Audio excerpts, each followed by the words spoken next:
வணக்கம். உங்கள் அனைவரையும் ஆயுத எழுத்து நிகழ்ச்சிக்கு அன்போடு வரவேற்கின்றோம். மிகுந்த பரபரப்புக்கும் சர்ச்சைக்கும் உள்ளாகி இருக்கிறது நடக்க இருக்கக்கூடிய உள்ளாட்சி இடைத்தேர்தல்.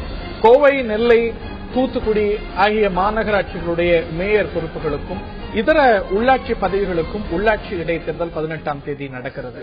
இது அறிவிக்கப்பட்ட நாள் முதலே இதை மையப்படுத்திய சர்ச்சைகள் ஒன்றன் பின் ஒன்றாக வெளிவந்த வண்ணம் இருக்கின்றன.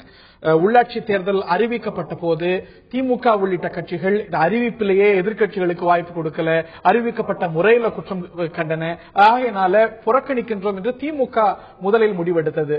இதர கட்சிகளும் இதுபோன்ற காரணங்களை சுட்டிக்காட்டி இந்த தேர்தலை புறக்கணிக்க முடிவை எடுத்தன. இதைத் தொடர்ந்து பாஜக, கம்யூனிஸ்ட் ஆகிய கட்சிகள் இந்த தேர்தலில் பிரதானமாக போட்டியிடக்கூடிய கட்சிகளாக, அதிமுக தவிர்த்து போட்டியிடக்கூடிய கட்சிகளாக இந்த கட்சிகள் வலம் வந்திருக்கின்றன. இந்த நிலையில இந்த கட்சிகளும் இந்த உள்ளாட்சி தேர்தலில் ஆளும் கட்சி மீது பரவலான குற்றச்சாட்டை வைக்கின்றன. நெல்லை மாநகராட்சியை பொறுத்த வரைக்கும் நெல்லை மாநகராட்சியில அதிமுகவுக்கும் பாஜகவுக்கும் இடையேதான் போட்டி என்று ஏற்பட்ட நிலையில நெல்லை மாநகராட்சியில பாஜகவுடைய வேட்பாளர் இன்று இந்த போட்டியிலிருந்து வாபஸ் பெற்றிருக்கிறார். பாஜக எங்களுடைய வேட்பாளர் மிரட்டப்பட்டிருக்கிறார் என்ற ஒரு குற்றச்சாட்டை வைக்கிறது. எதிர்க்கட்சிகள் பாஜக, கம்யூனிஸ்ட், மற்ற இதர எதிர்க்கட்சிகள் இந்த உள்ளாட்சி தேர்தல் நடுநிலையாக நடக்கவில்லை என்ற ஒரு குற்றச்சாட்டை வைக்க ஆளும் கட்சி மறுக்கிறது. எதிர்க்கட்சிகளுடைய குற்றச்சாட்டு சரியானதுதானா, உள்ளாட்சி தேர்தலும் அதனை மையப்படுத்திய சர்ச்சைகளும் என்பதுதான் இன்றைய ஆயுத எழுத்து நிகழ்ச்சியின் தலைப்பு. இது சார்ந்த கூடுதல் விவரங்களை எமது சிறப்பு செய்தியாளர் சலீம் தர முதலில் கேட்போம். தமிழகத்தில் பல்வேறு உள்ளாட்சி பதவிகளுக்கான இடைத்தேர்தல் வருகின்ற 18ஆம் தேதி நடைபெற உள்ளது. இன்னைக்கு தமிழ்நாட்டில் 2 விஷயம் நடந்திருக்கு. ஒன்னு, கம்யூனிஸ்ட் கட்சியை சேர்ந்தவங்க, communist party of India, Marxist communist கட்சி 2 பேருமே மாநில தேர்தல் ஆணையத்திற்கு முன்னாடி ஆர்ப்பாட்டத்தில் ஈடுபட்டார்கள். அவங்க என்ன சொல்றாங்க அப்படின்னா, இன்னும் கொஞ்சம் நேரம் வேணும், வேட்புமனு தாக்கல் செய்யறதுக்கும் சரி, பிரச்சாரம் பண்றதுக்கும் சரி, இது சரி வராது அப்படிங்கிற மாதிரி தேர்தல் ஆணைய ஆபீஸ் முன்னாடி அவங்க ஆர்ப்பாட்டத்தில் ஈடுபட்டார்கள். இன்னொரு டெவலப்மெண்ட் என்ன அப்படின்னா, இந்த பல்வேறு உள்ளாட்சி பதவிகள் அப்படின்னு நாம சொல்லும் பொழுது இதுல 3 மேயர் பதவியும் அடங்கும். அதுல முக்கியமா திருநெல்வேலி அப்படிங்கிற ஒரு இடத்துல பாஜக வேட்பாளர் வேட்புமனு ஏற்கனவே தாக்கல் செஞ்சுட்டு இப்ப வேட்புமனுவை வாபஸ் பெற்றிருக்கிறார்கள். அங்க 2 பேர் வேட்புமனு மட்டும்தான் அப்ரூவ் செய்யப்பட்டிருந்தது. ஒன்று அதிமுக, இன்னொன்று பாத்தீங்கன்னா பாஜக. இப்பொழுது பாஜக வேட்பாளர் வேட்புமனுவை திரும்ப பெற்றதால் போட்டியின்றி அதிமுக வேட்பாளர் வெற்றி பெற்றுள்ளார் அப்படின்னு சொல்லியே நாம சொல்லலாம். பாஜக மாநில தலைவர் தமிழிசை சவுந்தரராஜன் என்ன சொல்றாங்கன்னா, என்னுடைய கட்சி வேட்பாளர், அதாவது என்னுடைய கட்சி மேயர் வேட்பாளர் மிரட்டப்பட்டிருக்கிறார் எதிர்கட்சிகளால் அப்படின்னு சொல்லியிருக்காரு. எதிர்கட்சி அப்படிங்கிறது ஒண்ணுமில்ல, மொத்தமே அங்க 2 பேருக்கு தான் அப்ரூவ் பண்ணிருந்தாங்க. ஒன்னு அதிமுக, இன்னொன்னு பாஜக. அதிமுக சொல்லாம சொல்றாரு அப்படின்னு சொல்லி அரசியல் வல்லுநர்கள் கருத்து தெரிவிச்சிருந்தாங்க.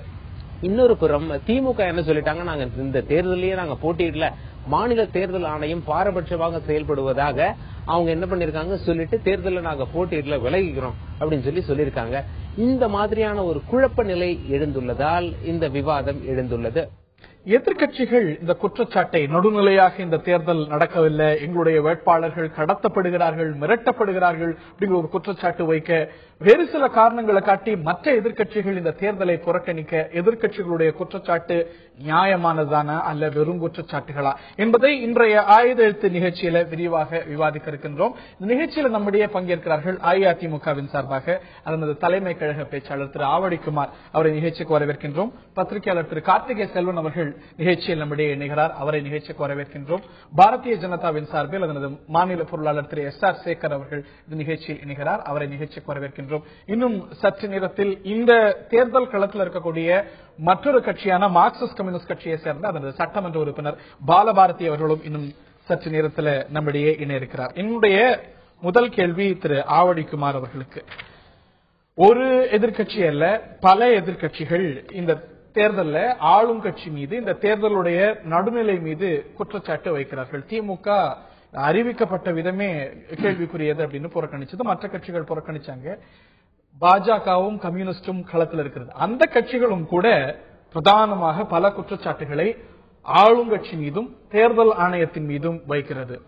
இதுல 3 வகையான குற்றச்சாட்டுகளை பார்க்க முடிகிறது. ஒன்னு, வேட்பாளர்கள் மிரட்டப்படுறாங்க, இல்ல கடத்தப்படுறாங்க, இல்லன்னா அவங்களுடைய வேட்பு மனுவே ஏற்கப்படல, இல்ல சில காரணங்களை காட்டி அவை நிராகரிக்கப்படுது அப்படின்னு.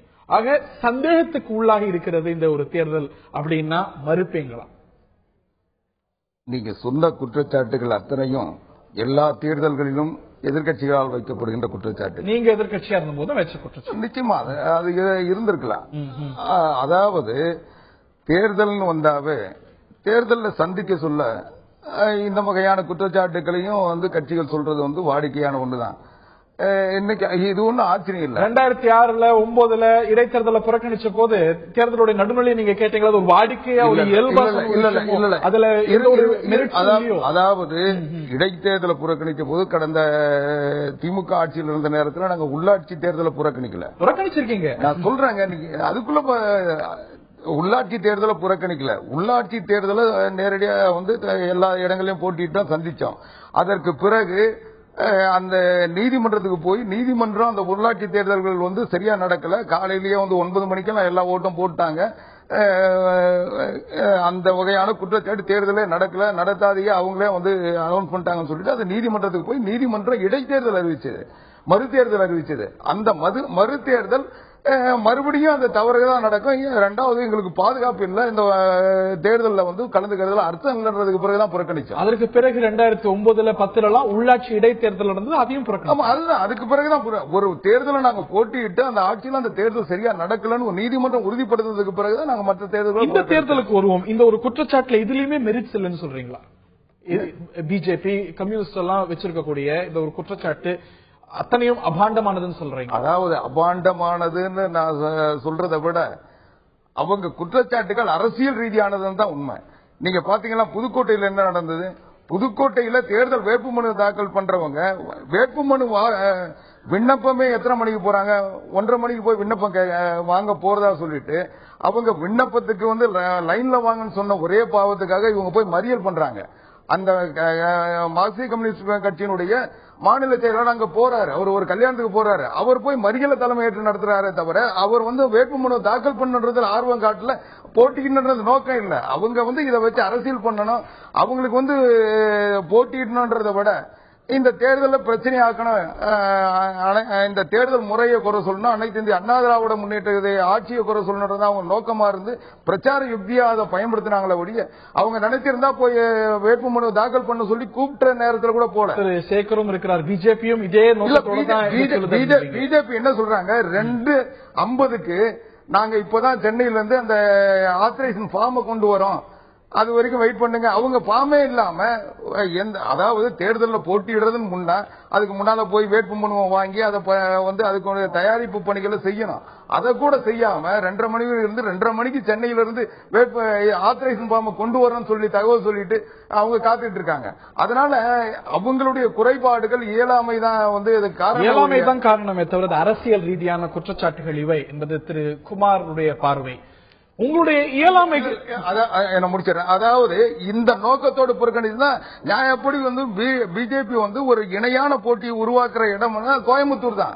அதுதான் அங்கதானே அதை விட்டுட்டு போய் ஒரு கேள்வியா எழுப்பணும்னு வச்சிருந்தேன். இப்போ நீங்க ஒரு திருநெல்வேலியில உங்களுடைய மேயர் வேட்பாளர் பின்வாங்குறாங்க, அவங்க போட்டியிடுறதுக்கு விருப்பம் இல்லைன்னு பின்வாங்குறாங்க. அதற்கு ஆளுங்கட்சியை குற்றம் சாட்டுறீங்க, ஆளுங்கட்சி தான் மிரட்டியது உருட்டியது அப்படின்னு சொல்றீங்க. என்ன ஆதாரம் இருக்கிறது அதுக்கு? இல்ல, இப்ப இந்த விஷயத்துல குமார் அவர்கள் நிறைய விஷயங்களை கன்ஃபர்ஸ் பண்ணார். நீங்க வரிசையா காரணங்கள் சொன்னீங்க. ஒன்று வேட்புமனுக்களை நிராகரிப்பது, அதாவது சட்டத்துக்கு புறம்பாக நியாயத்துக்கு புறம்பாக. இரண்டாவது விரட்டி வாபஸ் வாங்க வைப்பது. இது இல்லாத ஒரு மூணாவது விஷயமும் செஞ்சாங்க. அதை புதுக்கோட்டையிலே செய்தார்கள். வேட்புமனு தாக்கல் செய்வதற்கு அனுமதியே இல்லாமல் செய்தார்கள். அதாவது ரொம்ப விரோதமானது. இந்த சினிமாக்கள் சொல்லுவாங்கல்ல, ரூம் போட்டு யோசிப்பாங்க மாதிரி. அதே மாதிரி வேட்புமனு தாக்கல் செய்வதற்கு ஒரு 5000 பேரை கொண்டு அந்த அமைச்சர் அங்க லைன்ல நிப்பாட்டுறாரு. புதுக்கோட்டை நாமினேஷன் ஃபைல் பண்ணக்கூடிய தேர்தல் அலுவலகத்தில் ஒரு 5000 பேரை அவர்களுக்கு சகவிதமான வசதி மது பாட்டில்களோட அந்த ஊருக்கு சம்பந்தம் இல்லாத இளைஞர்கள் நிக்கிறாங்க. அவர்கள் எல்லாம் தேர்தலில் வேட்புமனு தாக்கல் செய்ய போவதாக சொல்லுகிறார்கள். யாரையுமே அலோவ் பண்ணல. எங்களுடைய வேட்பாளருக்கு குமாரே கொஞ்சம் சொல்லுகின்ற போது சில உண்மைகளை சொல்ல வேண்டிய கட்டாயம். 2:30 மணிக்கு அவங்க ஃபார்ம் ஏபியை கொண்டாந்தாங்க. அது பேச்சுக்காக வைத்துக் கொண்டால் கூட 2:30 மணிக்கு வச்சு அரை மணி நேரம் இருக்குல்ல, அதுல 3 மணி ஒரு ஃபைல் பண்ணலாம்ல. ஆகவே என்ன விஷயம் என்று சொன்னால், முதல் முறையாக புதிதாக ஒரு மெத்தடை வந்து ஆளுங்கட்சி செய்தது. அதாவது வேட்புமனு தாக்கல் செய்யாமலே தடுப்பது. உள்ளுக்குள்ளர போறதுக்கு அவர்களுக்கு அனுமதி இல்ல, மாடிப்படி ஏறி போகிறார்கள். மேலேந்து தொடர்ந்து இளைஞர்கள் கீழே வந்து அவங்களை தடுத்து நிறுத்தி வெளியே அனுப்புகிறார்கள். 3 மணி முடிஞ்சோன்னு கேட்டை க்ளோஸ் பண்ணிடுறாங்க. அவங்க நினைச்ச விஷயம்லாம் நடந்தது. ஒரு புதிதான முறையிலே வேட்புமனு தாக்கல் செய்ய விடாமலாக ஒரு தடுப்பு. ஆக இது ஒரு விஷயம். இது தமிழ்நாட்டில் வந்து இடைத்தேர்தல் என்று சொன்னாலே திராவிட கட்சிகள் தொடர்ந்து அவங்களுக்கு உண்டான சதுராட்டங்களை அரங்கேற்றுவதுதான். அது திமுக ஒரு விதமா பண்ணிச்சு, அண்ணா திமுக ஒரு விதமா பண்ணுது. சர்க்காரியா கமிஷன்ல திமுக வந்து சயின்டிபிக்கான கரப்ஷன் சொன்னாங்க. இப்ப புதுதாக அண்ணா திமுகவை சயின்டிபிக்காக பொலிட்டிக்கல் நாமினேஷன் கில்லர்ஸ் சொல்லலாம். தேர்தலில் போட்டியிட விட முடியாதபடி ஒரு தடுப்புகளை செய்வது. ஆக இதைத்தான் செய்து கொண்டிருக்கிறார்கள். நீங்க கேட்டீங்க வந்து திருநெல்வேலியில அந்த பெண் வந்து வாபஸ் பெற்றாரே பாஜக. அரசியலில பெண்கள் வந்து ஒரு மிகப்பெரிய சவால், சர்வசாதாரணமா இருக்க முடியாது. அதற்கு நம்முடைய தமிழக முதல்வரே உதாரணம். மிகப்பெரிய அவமானங்களையும் அநியாயங்களையும் சந்தித்து திமுக மேடைகள் எல்லாம் அவ்வளவு கேவலமா பேசுவாங்க அவரை. இதையெல்லாம் மீறி ஒரு பெரிய சவாலாக சட்டமன்றத்திலே அவருக்கு ஏற்பட்ட அந்த மானபங்கத்திலிருந்து அப்படி வந்திருக்காரு. அதே மாதிரிதான் மம்தா பானர்ஜி. கம்யூனிஸ்டுகள் வந்து கல்கத்தா தெருக்களை ஓட ஓட விரட்டி அவருக்கு மிகப்பெரிய தாக்குதல் நடத்தினார்கள். இப்படி பெண்கள் அரசியலில் இருப்பது ஒரு மிகப்பெரிய சவாலாக இருக்கிற நேரத்தில் அந்த பெண்ணை, இந்த சவாலில் கஷ்டப்பட்ட இந்த தமிழகத்தினுடைய பெண்கள் வந்து மிரட்டி 2 நாளைக்கு எங்களுடைய தலைவர் வீட்டில் அவங்க தஞ்சம் புகுந்திருந்தாங்க. அதையே மீறி மிரட்டி அவர்களிடம் இருந்து லெட்டர் வாங்கி முதல் நாளே சாயந்தரம் வந்துருச்சு லெட்டர், அடுத்த நாளைக்கு வந்து இவர்கள் நினைத்ததை செய்து கொண்டிருக்கிறார்கள். எனக்கு புரியாத விஷயம் என்னவென்று சொன்னால், இந்த தேர்தலில் எல்லா கட்சியும் ஏற்கனவே இருக்கிற அனுபவத்தினால பின்னங்கால் பிடரியில் இருக்க ஓடி அதிமுக ஜனநாயகத்தை புரிந்து தேர்தலில் போட்டியிடல. ஏதோ பிஜேபி மட்டும்தான் போட்டியிடுது. 44% வாக்குகளை பாராளுமன்றத்தில் வாங்கி இருக்கிற ஜெயலலிதா வெறும் 18% வாங்கின பிஜேபியை பத்தி ஏன் பயப்பட வேண்டும்?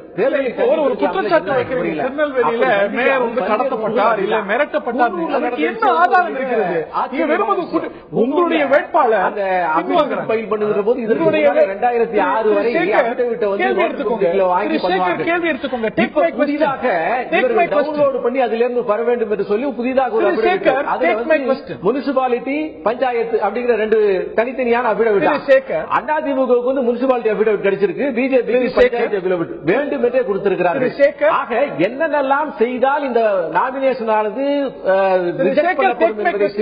முதலில் செய்து கொண்டிருக்கிறார்கள். இந்த எலெக்ஷன் ஃபெசிலிட்டேட்டர் உங்களுடைய குற்றச்சாட்டை புரிஞ்சுக்கிறேன். நியாயமாக நடக்கல, பல முறைகேடுகள்ல அதிமுக இடம்பெற்றிருக்கிறது, ஆளுங்கட்சி இடம்பெற்றிருக்கிறது அப்படிங்கறது அவருடைய குற்றச்சாட்டை நம்ம பேசுறதுக்கு கேட்கல. மீண்டும் அவர்கிட்ட வரேன். இதான் உங்களுடைய முதற்கட்ட பார்வை.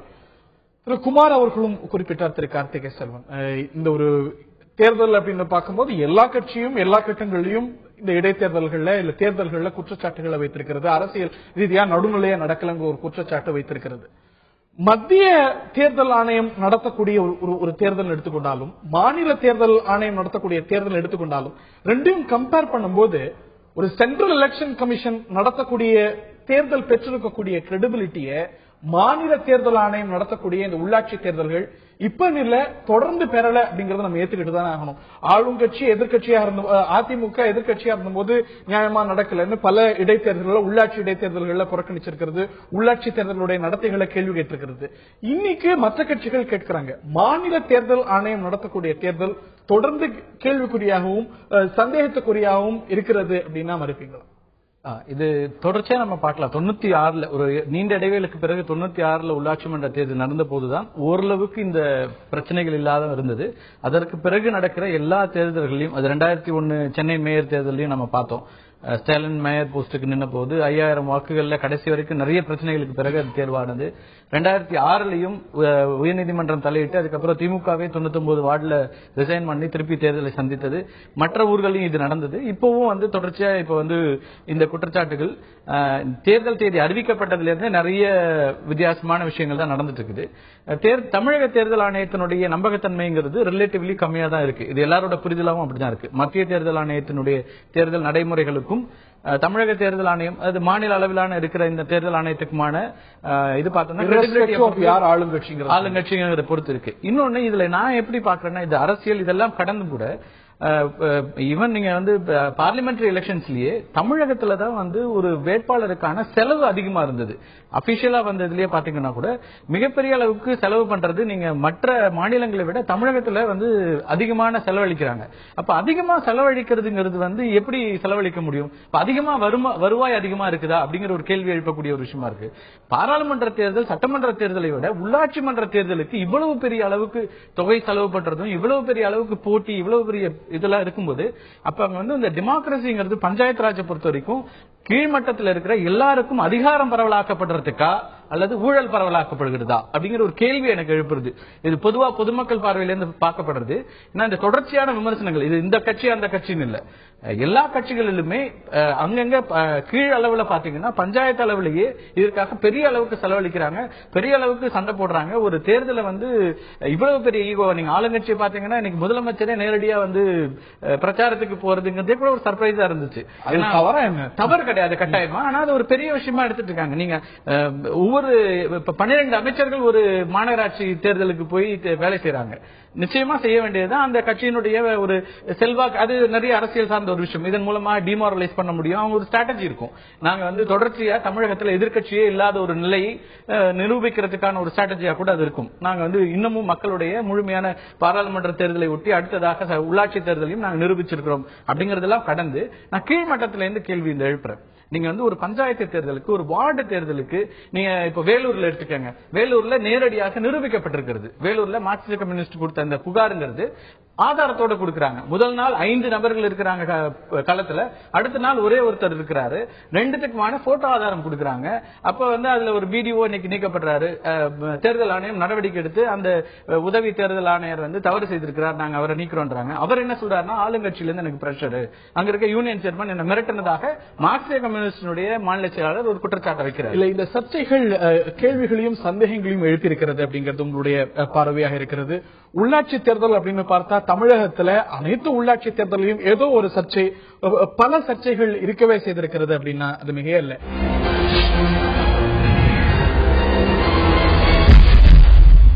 நடக்க இருக்கக்கூடிய உள்ளாட்சி இடைத்தேர்தல் பல சர்ச்சைகளை எழுப்பி இருக்கிறது. தேர்தல் நடுநிலையோடு நடைபெறவில்லை. தேர்தல் ஆணையத்தின் மீது எதிர்க்கட்சிகள் புகார் தெரிவிக்க ஆளும் கட்சி எங்களுடைய வேட்பாளர்களை எல்லாம் மிரட்டுகிறது என்று களத்தில் இருக்கக்கூடிய பாரதிய ஜனதா குற்றம் சாட்டுகிறது. மார்க்சிஸ்ட் கம்யூனிஸ்ட் கட்சியும் இதே போன்ற குற்றச்சாட்டுகளை இந்த இடைத்தேர்தல் சார்ந்து சொல்கிறது. இந்த குற்றச்சாட்டுகள் நியாயமானதானா அல்ல வெறும் அரசியல் குற்றச்சாட்டுகளா? இதைத்தான் இன்றைய ஆயுத எழுத்து நிகழ்ச்சியில விரிவாக நாம் பேசி வருகின்றோம். தேர்தல் ஆணையத்துடைய நடுநிலையையும் எதிர்க்கட்சிகள் குறிப்பா மார்க்சிஸ்ட் கம்யூனிஸ்ட் கட்சி, பாஜக, திமுக உள்ளிட்ட கட்சிகள் எழுப்பியிருக்காங்க. இப்போ டாக்டர் தமிழிசை சவுந்தரராஜன் பாஜகவுடைய மாநில தலைவர் ஒரு புகார் கொடுக்கிறார். எங்களுடைய வேட்பாளரை தொடர்பு கொள்ள முடியல, ஒரு புகார் எங்களுடைய மாவட்ட பொறுப்பாளரை கூட தாக்கல் செஞ்சிருக்கிறாரு, அவர் கடத்தப்பட்டிருக்கிறார் அப்படிங்கிற ஒரு புகாரை சொல்கிறார். மாநில தேர்தல் ஆணையம் கடத்தப்படல இல்ல இந்த மாதிரியான விஷயம் ஃபேக்சுவலா சொல்லலாம். மாறாக அவர் கடத்தப்படலன்னு சொல்லிட்டு பொறுப்போட பேசணும் அப்படின்னு ஒரு அரசியல் கட்சி தலைவருக்கு மாநில தேர்தல் ஆணையம் சொல்லுமானா ஒரு அரசியல் சார்ந்த ஒரு விமர்சனம் இல்லையா? இல்ல, பொறுப்போட பேசணும்னு சொல்றதா நீங்க எடுத்துக்கிறது தான் தவறு. அதாவது அந்த தகவல் உண்மையான தெரிஞ்சுக்கிட்டு பேசணும். அதாவது ஒரு வேட்பாளர் கடத்தப்பட்டார்னு ஒரு நான் சொல்லி முடிச்சிடுறேன், குறிக்கிறாதீங்க. வேட்பாளர் கடத்தப்பட்டார்னு கட்சி சொல்லுது, சரி. ஆனா அந்த வேட்பாளர் வீட்டில் இருக்கிறாருன்னு சொல்லி அவங்க வீட்டில் இருக்கிறவங்க சொல்றாங்க. ஆக ஒரு அதாவது அவர் கடத்தப்பட்டதை உறுதிப்படுத்த வேண்டியது அவங்க வீடு, அந்த வேட்பாளர் அல்லது அவங்க உறவினர். ஆனா ஒரு அரசியல் கட்சி இன்னைக்கு உண்மை என்னன்னா முறையாக்குரிய எஸ்.ஆர். சேகர் சொல்ல சொன்னாரு. இன்னைக்கு குடும்பத்துல இருக்கிறவங்க சொன்னாங்க, குடும்பத்துல இருக்கிறவங்க சொன்னாங்கன்னு நீங்க சொல்றீங்க. சற்று நேரத்துக்கு முன்பாக தமிழக பாஜக அலுவலகத்துக்கு வந்து கடத்தப்பட்டவருடைய மனைவி, எங்களுடைய கணவர் தொடர்பு கொள்ள முடியல, அவர் பல பேர் அணுகினாங்க, அவர் வேலை செய்யக்கூடிய பெட்ரோல் பங்குக்கு வந்தாங்க, கூட்டிட்டு போனாங்கன்னு தமிழக பாஜக அலுவலகத்துல அந்த கடத்தப்பட்டதா குற்றச்சாட்டு இருந்திருக்கக்கூடிய அவருடைய மனைவி சொல்கிறார். இல்ல, இந்த நீங்க தேர்தல் கமிஷனர் சொன்ன உங்களுடைய மனைவி அவருடைய மனைவி பிரபாகரனுடைய மனைவி அவரோட குழந்தையோட கூட்டிட்டு வந்து இன்னும் சற்று நேரத்தில் அவங்க என்ன பேசினாங்கிறதுக்கும் உங்களுக்கு நான் போட்டி காமிக்கிறேன். பிரபாகரனுடைய மனைவி அவரை நிறைய பேர் அணுகினாங்க, பெட்ரோல் பங்குக்கு வந்தாங்க. தமிழக பாஜக அலுவலகத்தில் வந்து சற்று நேரத்துக்கு சரி ஒரு 6:30 மணிக்கு வந்து சொல்றாங்க. ஏங்க ஒரு அரசியல் கட்சி இன்னைக்கு புதுசா இந்தியாவை ஆளுகின்ற பொறுப்பை ஏற்றிருக்கிறதுனால அவங்களுக்கு பல வசதிகள் இருக்கு. என்ன வசதி? அவங்க மிரட்டினாங்கன்னு சொல்றீங்களா? இப்போ பிரபாகரன் வந்து என்ன கடத்தினாங்கன்னு சொன்னாரா? அவர்தான் காரணம்ன்றாங்க. இப்போ பிரபாகரன் சொல்லல, ஆனா அவருடைய மனைவி என்ன சொல்றாங்கன்னா, அவர் பல முறை அணுகப்பட்டார், எங்களால ரீச் பண்ண முடியல, அவர் போன் சுவிட்ச் ஆஃப்ல போச்சு, பல பேர் அவங்க வந்து பெட்ரோல் பங்க் வந்து பார்த்தாங்க, அவர் வேலை செய்யற இடத்துக்கு வந்து பார்த்தாங்கன்னு நீங்க எந்த மனைவியை சொன்னீங்க? எந்த குடும்பத்தார் சொன்னீங்க? அந்த குடும்பத்தார் இல்ல. நான் சொன்னது அந்த அவங்க மனைவி வந்து காவல் நிலையத்தில் புகார் கொடுத்தாங்க.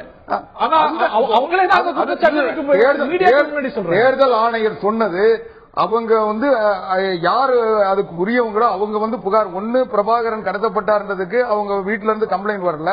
ஆனா ஒரு அரசியல் கட்சி சொல்லுதுன்னு சொல்ல இவங்க வந்து இதை ஒரு புகார் போலீஸ் ஸ்டேஷன்ல பதிவாயிட்டே இல்லையா? இல்லங்க, நான் சொல்ல வர்றது இத வந்து அவர் விசாரிக்கிறாரு, மாவட்ட ஆட்சித்தலைவர் சொல்றத அவர் சொல்றாரு. அதாவது அவங்க வீட்டில இருந்தோ அவங்களுக்கு சம்பந்தப்பட்டவங்கள புகார் தரல, அரசியல் கட்சி என்று கம்ப்ளைண்ட் கொடுக்கறாங்க. இது வந்து இவங்க அதுக்கு பொறுப்பானவங்க அதை சொல்லல, இவங்க சொல்றாங்க அரசியல் ரீதியான குற்றச்சாட்டு தான் வந்திருக்குன்னு சொன்னாரு. அதுல என்ன தவறு இருக்கு? நான் பாலபாரதி அவர்கள்ட்ட கேட்க இருக்கின்றேன். இந்த தேர்தலில் ஆளும் கட்சி மீதும் தேர்தல் ஆணையம் மீதும் பல்வேறு குற்றச்சாட்டுகளை வைத்திருக்கக்கூடிய கட்சிகள்ல நீங்களும் ஒன்று. இந்த மாதிரி வேட்பு மனுக்களை டெக்னிக்கல் கிரவுண்ட்ஸ்ல ரிஜெக்ட் பண்றது இல்ல நேரம் நிர்ணயிக்கிறது அப்படிங்கிற ஒரு இயல்பான ஒரு விஷயமா நீங்க பாக்கலையா? இது வந்து ஒரு உள்நோக்கம் கொண்டதா? என்ன காரணத்தினால இந்த தேர்தலை மையப்படுத்தி பாக்குறீங்க?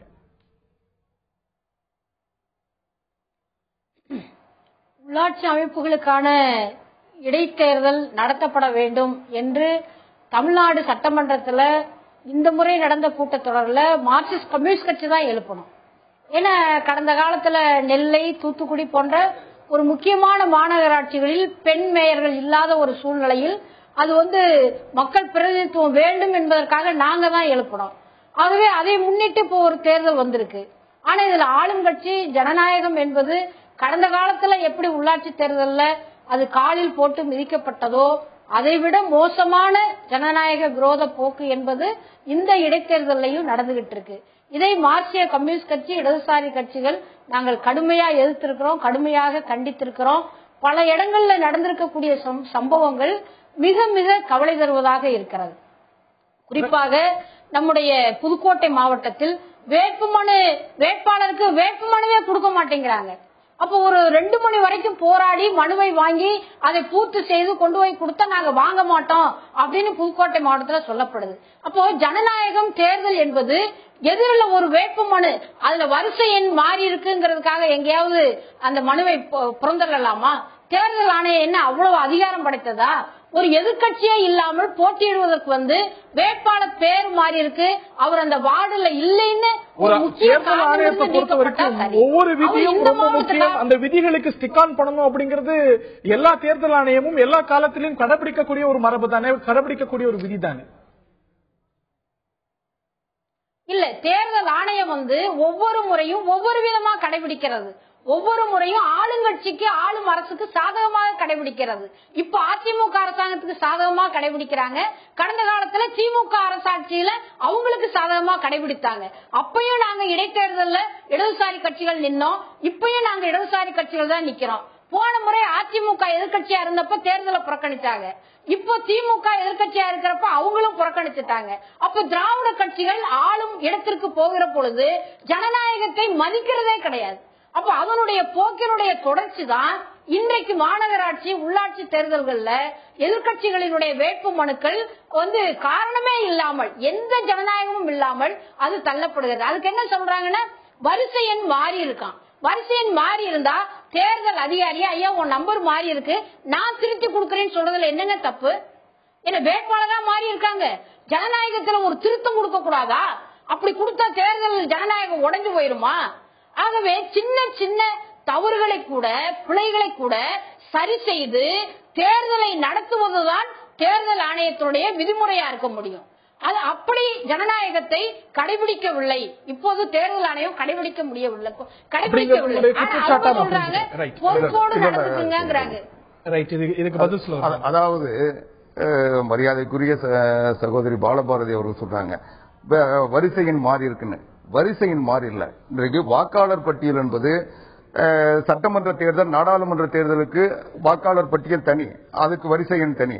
அதே போலவே உள்ளாட்சி தேர்தல் நடைபெறுகின்ற போது அதுக்கு தனி வாக்காளர் பட்டியல் வெளியிடப்படுகிறது. ஒவ்வொரு இதுக்கும் தனி, அதுக்கு தனி வரிசை எண். இவங்க விண்ணப்பத்தை பதிவு பண்ண தாக்கல் பண்ண சொல்ல அந்த உள்ளாட்சி தேர்தல் வாக்காளர் பட்டியல் அடிப்படையில் தான் விண்ணப்பம் பரிசீலிக்கப்படும். அதுல வாக்காளராக இருக்கிறவங்கள தான் அதை அனுமதிப்பாங்க, அவங்க தான் ஓட்டு போட போறாங்க. அதனால அந்த வரிசை எண் பண்ணலாம். அது மட்டும் இல்லாம ஒரு வார்டு இடைத்தேர்தல் வர சொல்ல அந்த வார்டுல உறுப்பினராக இருக்கவங்க தான் முன்மொழியும் வழிமொழியணும். அந்த நகரத்துக்குள்ள இருக்கிறவங்க வேட்பாளராக போட்டியிடலாம். ஆனா முன்மொழிய வழிமொழிவது அந்த வாக்காளர், அந்த வார்டுல இருக்கிற வாக்காளர் தான். அதை கூட புரிஞ்சிக்காம பல இடங்கள்ல இவங்க பொது தேர்தலுக்கு நடைபெறுகின்ற வாக்காளர் பட்டியல அதுல இருக்க வரிசை என்ன போடுறது, ரெண்டாவது அந்த வாக்காளர் பட்டியலில் இருக்கிற பேரை போடுறது, அந்த வார்டுல இல்லாதவங்க அந்த வார்டுக்கு திரு எஸ்.ஆர். சேகர் அவர்கள்ட்ட கேட்க இருக்கின்றேன். எங்களுடைய வேட்பாளர் கடத்தப்பட்டிருக்கிறார் அப்படிங்கிற ஒரு புகார் சொன்னீங்க. ஆனால் அவரோட குடும்பத்தில் இருக்கிற யாரும் புகார போலீஸ் ஸ்டேஷன்ல கொடுக்கல அப்படின்னு திரு குமார் சொல்கிறார். அதுக்கப்புறம் மேயர் வேட்பாளர் மிரட்டப்பட்டிருக்கிறார் அப்படின்னு சொல்றீங்க. இது எதுவுமே ஃபேக்சுவலா கம்ப்ளைண்டா நீங்க நிரூபிக்கப்படாத போது இவை வெறும் குற்றச்சாட்டுகள். அதுவும் இல்லாம உங்களுடைய வேட்பாளர்கள் இந்த நிலையில மிரட்டப்பட, ஆளுங்கட்சி மிரட்டினாலோ கேட்டுக்கொண்டாலோ அதற்கு இரையாகக்கூடிய நிலையில தான் இருக்காங்க அப்படின்னா உங்களுடைய அமைப்புல இருக்கிறது உங்களுடைய பலவீனமா இல்ல யார குறை சொல்றது? அதாவது இந்த மாதிரியாக மிரட்டப்பட்டாலும், இந்த மாதிரியாக கடத்தப்பட்டாலும், இந்த மாதிரியாக ஃபார்ம் எல்லாம் திருத்தப்பட்டு ரிஜெக்ட் பண்ணப்பட்டாலும் மிக தைரியமாக போல்டாக இருந்து அதை சமாளிக்கின்ற உறுதி வேணும்னா ஒண்ணு எல்லாரும் விவேகானந்தரா இருக்கணும், இல்ல மகாத்மா காந்தியை கொண்டு தான் தேர்தல் நிறுத்தணும். ஏன்னு சொன்னா அந்த பிரபாகரனுடைய மனைவி கம்ப்ளைண்ட் கொடுக்குறாங்க, இவங்க தூக்கிட்டு போறாங்க. ஒரு வார்டு கவுன்சிலரை தூக்கிட்டு போறது உங்களுக்கு பெரிய கஷ்டமா? 15 மந்திரி கோயம்புத்தூர்ல முகாமிட்டு பிரபாகரன் யார சொல்றீங்களோ, யார் கடத்தப்பட்டார்னு சொன்னீங்களோ, பிரபாகரன் நான் கடத்தப்படலைங்கிறாரு. அவர் என்ன சொன்னார்? தந்தி டிவியில சற்று நேரத்துக்கு அவர் தொடர்பு கொண்டோம். பிரபாகரன் கிட்ட இந்த கேள்வி எல்லாம் கேட்டோம். எந்த ஒரு வேட்பாளர் கடத்தப்பட்டதா சொன்னீங்களோ அவர்கிட்ட அந்த கேள்விகளை வைத்தோம். அவர் சொன்னது என்ன? தொலைபேசி வாயிலாக நமக்கு பதிலளித்தார். அவர் சொன்னது என்ன கேட்கலாம். நீங்க மிரட்டப்பட்டிருக்கிறதா குற்றச்சாட்டு எழுந்திருக்கு. இந்த குற்றச்சாட்டை மறுக்கிறீங்களா, ஏத்துக்கிறீங்களா? யாரும் மிரட்டல சார். ஆளுங்கட்சியினர் யாரும் உங்களை மிரட்டலையா? மிரட்டல சார். நீங்க கடத்தப்பட்டதா உங்க கட்சிக்காரங்களே போலீஸ் ஸ்டேஷன்ல புகார் அளிச்சிருக்காங்க. உங்க கட்சிக்காரங்க நீங்க கடத்தப்பட்டதா சொல்லிருக்கக்கூடிய குற்றச்சாட்டை மறுக்கிறீங்களா? நான் மறுக்கல சார். நான் வீட்டுல வெளியே போயிட்டேன். ஆனா அதை வச்சு எங்க கட்சிக்காரங்க தவறான புகார் கொடுத்துருக்காங்க. நான் வீட்டுல இல்ல. நான் பிரச்சனை கொஞ்சம் எல்லாம் மாறி வார்த்தைச்சான் நான் சொன்ன முகத்துல நாங்க வெளியே போயிட்டேன். என்ன காரணத்துக்காக இந்த தேர்தலில் வாபஸ் வாங்கிருக்கீங்க? இருபத்தி கொஞ்ச நாள் எங்க வேட்பாளர் என்ன பண்ண போகுது அப்படின்ற ஒரு கொஞ்சம் வீட்டுல ஊர்ல கொஞ்சம் பெருமனுக்கு சொன்னாங்க. அதனுடைய அடிப்படை வச்சு சரி அடுத்த டைம் பண்ணிக்கலாம்னு ஆட்சிச்சாங்க. இருக்கு நம்மளால ஆட்சிச்சாங்க. என்னை யாரும் கடத்தல, என்னை யாரும் மிரட்டல. நான் போனை சுவிட்ச் ஆஃப் பண்ணிட்டு போயிட்டேன். எப்படி மூஞ்சில முழிக்கிறதுன்னு தெரியல, அதனால போனை சுவிட்ச் ஆஃப் பண்ணிட்டு போயிட்டேன். யாரும் மிரட்டலன்னு யார மிரட்டிருக்காங்க, யார உருட்டி வாபஸ் வாங்க வச்சிருக்காங்கன்னு நீங்க குற்றச்சாட்டு வைக்கிறீங்களோ அவரே சொல்கிறார் நான் மிரட்டப்படலன்னு. அவர் மிரட்டப்பட்டதாகவே இருந்தாலும் கூட சாய்ஸ் ஆஃப் யுவர் கேண்டிடேட் 2011 தேர்தல் நடந்திருக்கு, 2014 நடந்திருக்கிறது. அந்த குற்றச்சாட்டு எல்லாம் எழல. இந்த முறை நடக்குது அப்படின்னா அந்த நிலையில தான் உங்களுடைய வேட்பாளர்கள் இருக்காங்களா? அப்படிப்பட்ட வேட்பாளர்களை தான் நீங்க வச்சிருக்கீங்களா? அப்படிப்பட்ட வேட்பாளர்களுக்கு தான் டிக்கெட்ஸ் கொடுத்திருக்கீங்களா? அதாவது இந்த கேள்வி ரொம்ப ரொம்ப இலகுவான கேள்வி, லாஜிக்கலா ஒண்டர்ஃபுல் கொஸ்டின். ஆனால் இதை உண்மையிலே ஹரிஹரன் ஃபேஸ் பண்ணனா தான் அவருக்கு தெரியும்.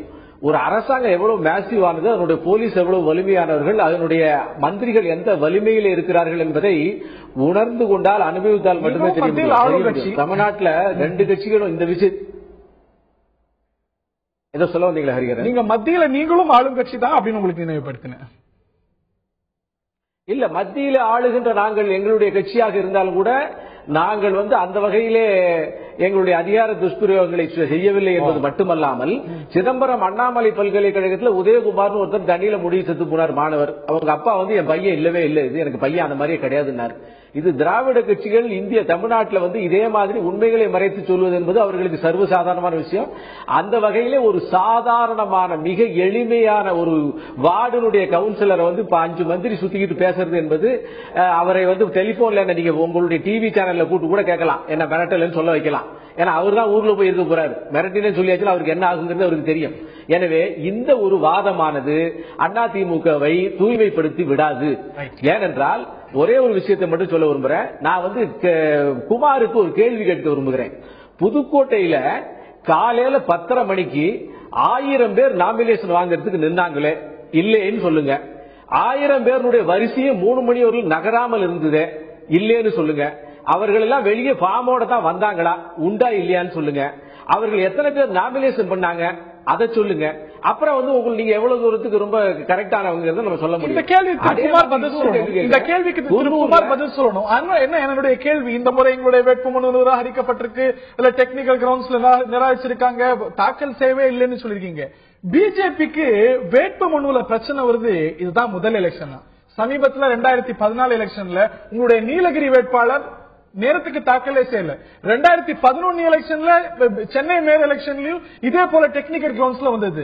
தொடர்ந்து உங்களை பொறுத்த வரைக்கும் நீங்க பண்ணிட்டு இருக்கீங்களா, அன்னைக்கெல்லாம் உங்களை யாராவது மிரட்டினாங்களா? அன்னைக்கு இதே போல ஒரு குற்றச்சாட்டு வச்சீங்களா? உங்களோட நீலகிரி வேட்பாளருடைய வேட்புமனு ஏற்கப்படாத ஒரு நிலை ஏற்பட்ட போது இதே போல ஆளுங்கட்சி தான் அதுக்கு காரணமா இருந்ததா? 2011 மேயர் எலெக்ஷன்ல உங்களுக்கு பிரச்சனை வந்த போது ஆளுங்கட்சி காரணமா இருந்ததா? தொடர்ந்து உங்கள் தரப்புல பிரச்சனையே இல்லைன்னு சொல்லலைங்களா? இல்ல இல்ல இல்ல இல்ல அதாவது முதல்ல அதையும் இதையும் முடிச்சு போடக்கூடாது. சம்பவங்கள் வேணா சரியா இருக்கலாம், அதற்கான காரணங்கள் வித்தியாசமானவை. நான் 2014 நீலகிரியில் நடந்த விஷயங்கள் நான் வந்து மறுபடியும் சொன்னேன்னா அது பெரிய ஒரு 10 நிமிஷம் சொல்ல வேண்டியிருக்கும். அங்க வந்து இதுக்கு முன்னால் சகோதரி பாலபாரதி சொன்ன ஒரு விஷயத்தை நான் நீலகிரிக்கு 2006 வரையில தேர்தல் ஆணையத்துல நீங்க போய் வந்து நாமினேஷன் ஃபைல் பண்ணீங்க.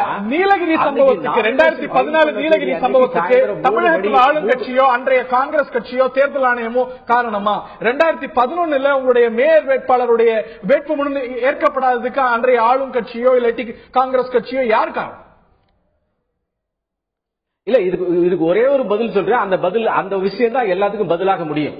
2006 வரை நாமினேஷன் ஃபைல் பண்ண போய் உள்ளர போனீங்கன்னா அந்த nomination filing last date 3 o'clock வரையில நாமினேஷன் ஃபைல் பண்ணினால் மட்டுமே போதும். அதற்கு பின்னால ஸ்க்ரூட்டனிக்குள்ளார நீங்க வந்து அபிடவிட் கொடுக்கலாம், ஸ்க்ரூட்டனிக்கு பின்னால் ஏபி ஃபார்ம் கொடுக்கலாம். அதையுமே அவர்கள் கேட்டு வாங்கிக் கொள்வார்கள்.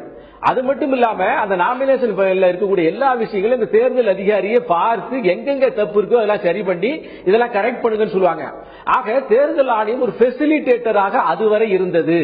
ஆனால் அதற்கு பின்னால இந்த லீகல் டெக்னிகாலிட்டிஸை வந்து பியூரோக்ரசி ஆளுங்கட்சிக்கு ஆதரவாக எடுத்துக்கொண்டது.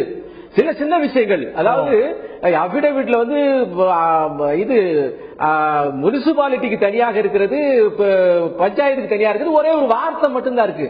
ஆனா அதுல இருக்கக்கூடிய அத்தனை டீடைல்ஸுமே சேம் தான். இப்ப சேல் டாக்ஸ்ல 11 நம்பர், லோக்கல் நம்பர் 4, இந்த ரிஜிஸ்ட்ரேஷன் நம்பர் 7. வழியில போகின்ற போது அதிகாரி பிடிச்சு ஒரே ஒரு நம்பர் மிஸ் ஆயிருந்துச்சுன்னா உடனே 1000 ரூபாய் ஃபைன், 2000 ரூபாய் ஃபைன், 5000 ரூபாய் ஃபைன். அரசாங்கம் வந்து தவறுகளை சரி செய்வதற்கு இருக்கிறதா அல்லது தவறு கண்டுபிடித்து தண்டிப்பதற்கு இருக்கிறதா? இது பிரிட்டிஷ் காலனி ஆட்சியில் இருந்த காலத்தில் இருந்து இதை தேர்தல் ஆணையம் புரிந்து குமார் அவர்கள்ட்ட கேட்க பிரபாகரனை பத்தியும் குறிப்பிட்டார். அவர் வந்து அமைச்சர்களால் கடத்தப்பட்டிருக்கார் அப்படிங்கிற மாதிரியான குற்றச்சாட்டுகள் கூட வச்சிருக்கிறார். ஆளும் கட்சி அவரை கடத்தி வைத்திருக்கிறது. He is under the ruling party's influence என்று சொல்கிறார். மேலும் சில குற்றச்சாட்டுகளையும் வைத்திருக்கிறார். அந்த மனைவியை நீங்க குறிப்பிட்டீங்க, அவருடைய பிரபாகரனுடைய மனைவி குற்றச்சாட்டு வச்சிருக்காங்களா இல்ல கம்ப்ளைண்ட் ஃபைல் பண்ணிருக்காங்களா கேட்டீங்க. அவங்க திரும்ப மனு மறுசீலனை பண்ண போகும்போது என்ன பண்ணிட்டாங்க, வண்டி எடுத்தாருன்னு சொல்லிட்டு வண்டியை எடுத்து குடிங்கி கீழே போட்டுட்டு சாவி தூக்கி ரோட்ல கடைச்சிட்டு அவங்க மண்ணு ஆளுங்களை வண்டியில வைட்டுன்னு போயிட்டாங்க. அதோட அன்னைக்கு ஃபுல்லாவே வச்சிருந்து மணி 7 மணிக்கு கொண்டு வந்து விட்டாங்க. அதுக்கப்புறம் ஒரு நாள் விட்டு திரும்ப மறுபடியும் என்ன பண்ணிருக்காங்க, மறுபடியும் வேலைக்கு போகும்போது திரும்ப வந்து என்ன பண்ணாங்க, வீட்டுல எதுவும் பண்ணாத போயிட்டு பெட்ரோல் பங்க்ல வேலைக்கு போன இடத்துல வந்து இட்டுன்னு போய் இது மாதிரி மறைச்சு வச்சிருந்தாங்க. நாங்க போன் பண்றோம், போன் ஒரு வாட்டி ரிங் ஆகுது, ஒரு வாட்டி தொடர்பு கொள்ள முடியும் பாக்குற டைம் டக்குன்னு கட் ஆகுது, திரும்ப பாத்தீங்கன்னா சுவிட்ச் ஆஃப் பண்ணி வச்சு எதுவுமே இல்லாத போகுது. எங்க கிட்டதான் பேசவே இல்லை. அதே மாதிரி எங்க போனான்றதையும் சொல்லவும் இல்ல, எத்தனை மணிக்கு பெட்ரோல் பங்க்ல இருந்து போனாருன்னு எங்களுக்கு தெரியாது. அவங்க எந்த இடத்துலயும் இவங்க வந்து கடத்தினாங்கன்னு சொல்லல, அவர் எங்க போனாருன்னு தெரியலன்றாங்க, அவர் சுவிட்ச் ஆஃப் பண்ணி வச்சிருக்காங்கன்றாங்க. அது அவங்களுடைய பலகீனம். நான் இப்ப திருப்பி சொல்றேன், ஏன் இந்த அம்மாவை இவங்க வந்து கடத்தி வச்சுட்டு இப்போ இந்த ஸ்டேட்மெண்ட் வாங்குறாங்க நான் சொல்லக்கூடாது. நீங்க இந்த குற்றச்சாட்டு வைக்கிறீங்களா? பிஜேபி நிச்சயமா மனைவியே பிஜேபி கடத்தி வைத்திருக்காங்க. அவங்கள இன்னைக்கு தேர்தல் ஆணையர் அறிக்கைக்கு இன்னைக்கு அவங்க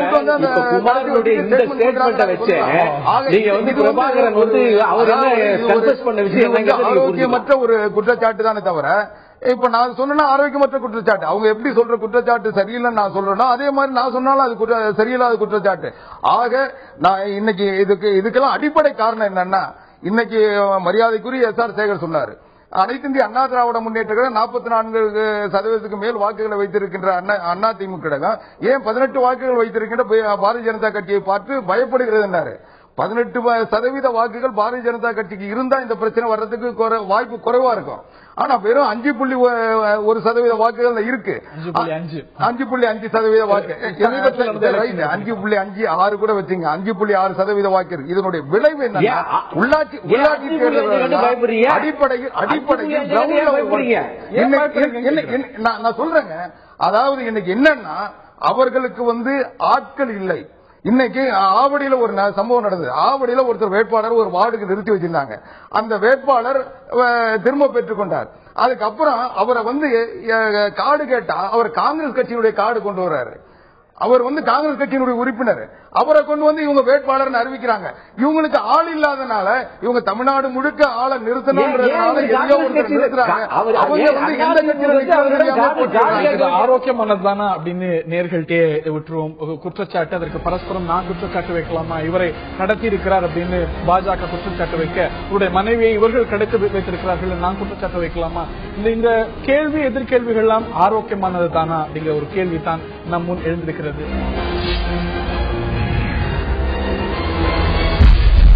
உள்ளாட்சி இடைத்தேர்தலும் சர்ச்சைகளும் என்பதுதான் இன்றைய ஆயுத எழுத்து நிகழ்ச்சியின் தலைப்பு. இதை பற்றித்தான் இந்த நிகழ்ச்சியில விவாதித்து வருகின்றோம்.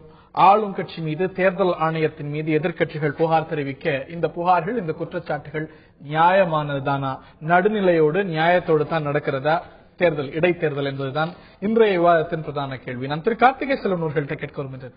இன்ட்ரெஸ்டிங்கா நீங்க பார்த்திருப்பீங்க, பிஜேபியும் அதிமுகவும் இவர்களுடைய ரிலேஷன்ஷிப் என்ன, நண்பர்களா எதிரிகளா அப்படிங்கிறது ஒரு குழப்பமா இருக்க, இந்த இடைத்தேர்தல் உங்களுடைய பலவீனத்தை காட்டுது. உங்களுடைய வேட்பாளர்கள் போறது, வேட்பாளர் நிறுத்துறதுல உங்களுக்கு பிரச்சனை இருக்கிறது அப்படின்னு அதிமுக சொல்ல, எங்களை நீங்க மிரட்டுறீங்க, எங்களை பார்த்து பயப்படுறீங்க, எங்களை பார்த்து அதிமுக ஆளுங்கட்சி அஞ்சுகிறதுன்னு பிஜேபி சொல்லுகிறது. எதுல நியாயம் இருப்பதா நீங்க நினைக்கிறீங்க? ரெண்டு விஷயங்கள் இதுல நம்ம பார்க்க வேண்டியிருக்கு. ரெண்டு பேருமே பேசுறாங்க, பார்த்திபனும் பேசுறாரு, பிரபாகரனும் பேசுறாரு, அவருடைய மனைவியும் பேசுறாங்க. ரெண்டு பேருமே ஏதோ ஒரு நெருக்கடியில அழுத்தத்தில் இருக்காங்களா இருக்கு. அதிகப்படியான நெருக்கடி. பிரபாகரன் எங்க இருக்காருன்னு தெரியாம உங்கள்கிட்டயும் வெளிப்படுத்த முடியாத ஒரு நிலைமையில தான் அவர் பேசுறாரு. அந்த அழுத்தத்தை நம்ம புரிஞ்சுக்க முடியுது. ஏன்னா இதுல நிறைய அதிகாரம் வந்து செலுத்தப்படுகிறது அப்படிங்கிறது வெளிப்படையா தெரியுது. இது வந்து மறுக்கிறதுக்கு ஒண்ணும் இல்ல. ஆட்சி அமைச்சர்கள் வந்து நிறைய பேர் வந்து இன்னைக்கு களத்துல இருக்கிறாங்க. ஆளுங்கட்சிக்கான ஒரு பவர் இருக்கு. அதையெல்லாம் கடந்து ஒரு விஷயத்தை பிஜேபி வந்து வெளிப்படையா ஒத்துக்கலனாலும் ரியலைஸ் பண்ண வேண்டிய ஒரு கட்டாயம் இருக்கிறது. அது நாடாளுமன்ற தேர்தல் ஆகட்டும் அல்லது இப்ப நெல்லை மேயர் தேர்தல். நீங்க ஒரு வார்டு உறுப்பினரை நான் புரிஞ்சுக்க முடியுது,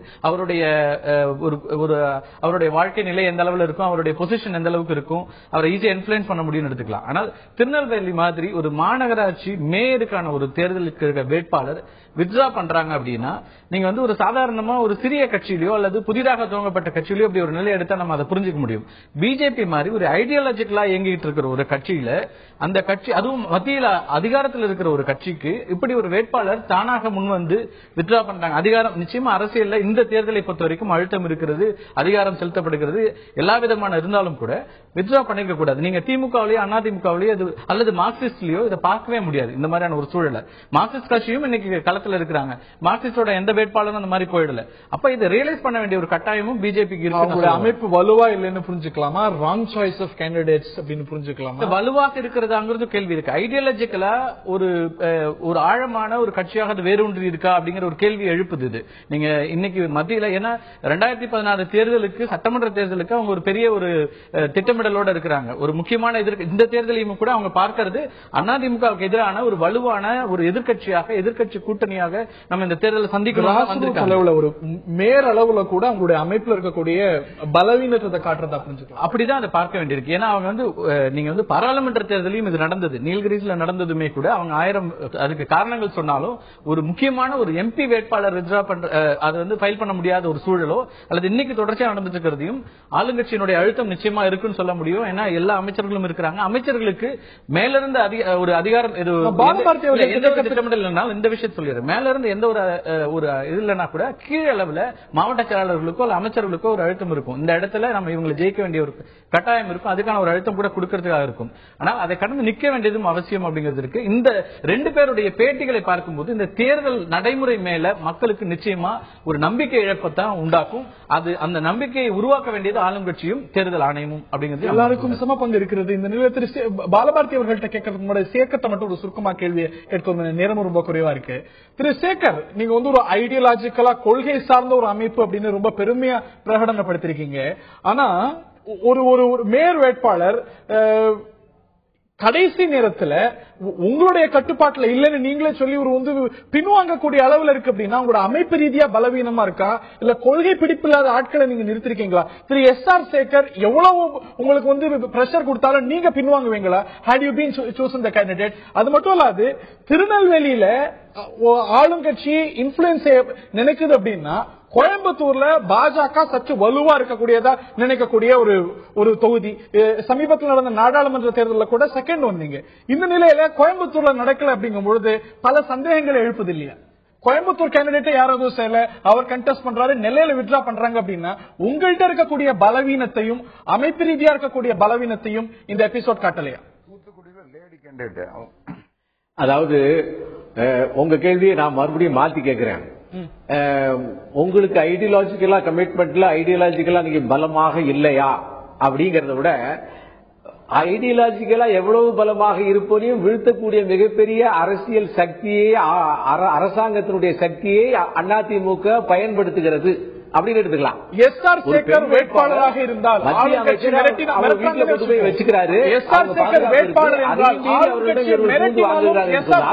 இந்த சக்தியை விட எஸ்.ஆர். சேகர் வேட்பாளர் வச்சுப்போம். ஆளுங்கட்சி உங்களை மிரட்டுது அப்படின்னா நீங்க பண்ணுவீங்களா? வித்ரா பண்ணிடுவீங்களா?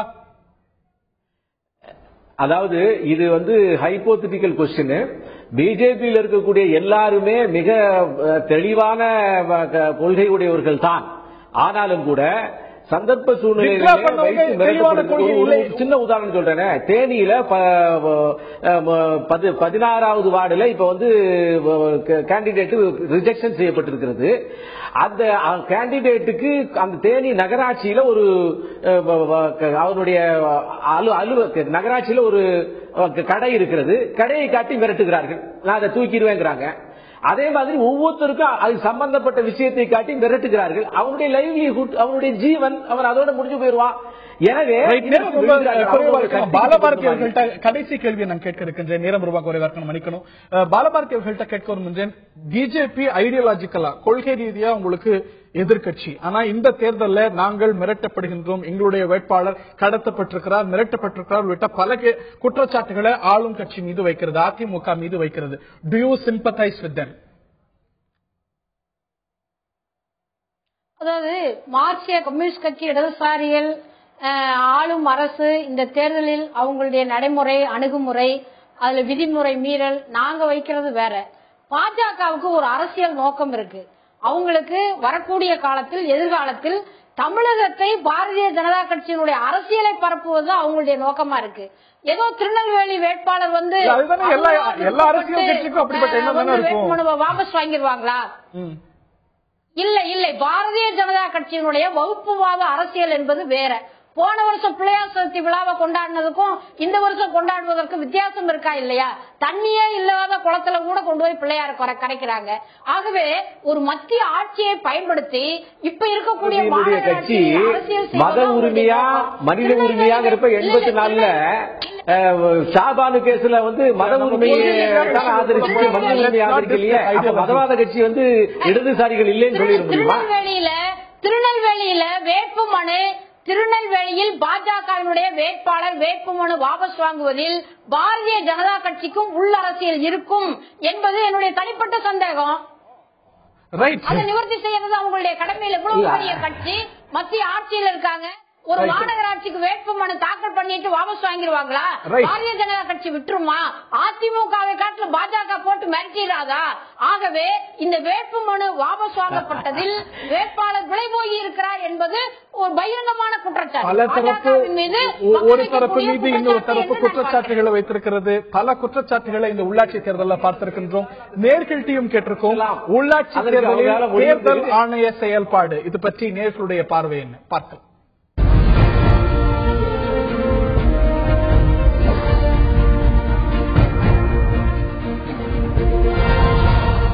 உள்ளாட்சி தேர்தலில் தேர்தல் ஆணையத்தின் செயல்பாடு சிறப்பு என்று 5%, பாரபட்சம் என்று 60%, இது வழக்கமாக நடப்பதுதானே என்று 35% சொல்லியிருக்கிறார்கள். 35% வழக்கமானது என்றும் பாரபட்சமானது என்று 60%, சிறப்பானது என்று 5% சொல்லியிருக்கிறார்கள்.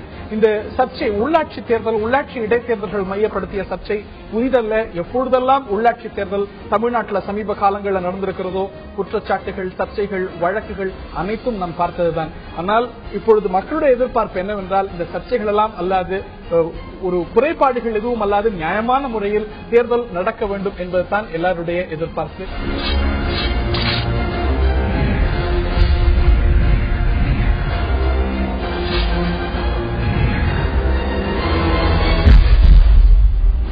தமிழகத்தில் ஒரே நாள்ல 3000 விசாரணை கைதிகள் விடுதலையாக இருக்கிறார்கள். உச்சநீதிமன்றத்துடைய உத்தரவை அடுத்து இந்த விடுதலையானது நடந்திருக்கிறது. நாடு முழுவதும் பல விசாரணை கைதிகள் இந்த உத்தரவை அடுத்து விடுதலையாக இருக்கிறார்கள். இது பல கேள்விகளை எழுப்பியிருக்கிறது. இதுவரை அவர்கள் இருந்தது சட்டவிரோதமா இல்ல ஒரு காவல்துறையில பிரிசனர்ஸ் உடைய ஃப்ரீடம் சார்ந்த பல கேள்விகளை இந்த ஒரு முடிவானது எழுப்பியிருக்கிறது. இதையெல்லாம் தான் இன்றைய ஆயுதெழுத்து நீட்சியில் விரிவாக நாம் பேச இருக்கின்றோம்.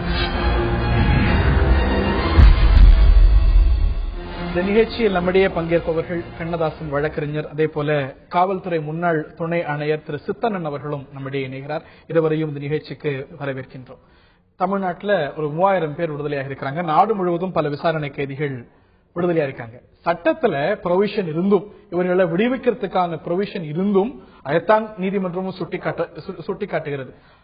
இருந்தும் கூட இவர்கள் இந்நாள் வரைக்கும் விடுதலையாகாம இருந்திருக்காங்க அப்படின்னா இந்நாள் வரைக்கும் சட்டவிரோதமா காவல் இருந்திருக்காங்களா, அவர்களுக்கு அநீதி இழைக்கப்பட்டிருக்கிறதா என்பது எழக்கூடிய கேள்வி. That is the question. அவர்களுக்கு அநீதி இழைக்கப்பட்டிருக்கா? இந்நாள் வரைக்கும் சட்டத்துல ப்ரொவிஷன் இருந்தும் அவங்க வந்து விடுதலையா இருக்காங்க, இந்நாள் வரைக்கும் சிறையில இருந்திருக்காங்கன்னா அவங்களுக்கு அநீதி இழைக்கப்பட்டிருக்காங்க. இல்ல, அப்படி முழுவதும் அப்படி சொல்ல முடியாது. இப்போ காவல்துறை வந்து ஒரு கைதியை ஒரு நபர் மேல் குற்றம் சாட்டப்பட்டிருக்கும் போது ஒரு அக்யூஸ்ட வந்து எல்லா இடத்துலயுமே கைது பண்ண வேண்டிய அவசியமே இல்லை. நம்பர் 1 மே அரசு தான் சொன்னாங்க, எங்கேயுமே ஷியால் அரசு சொல்லவே இல்லை.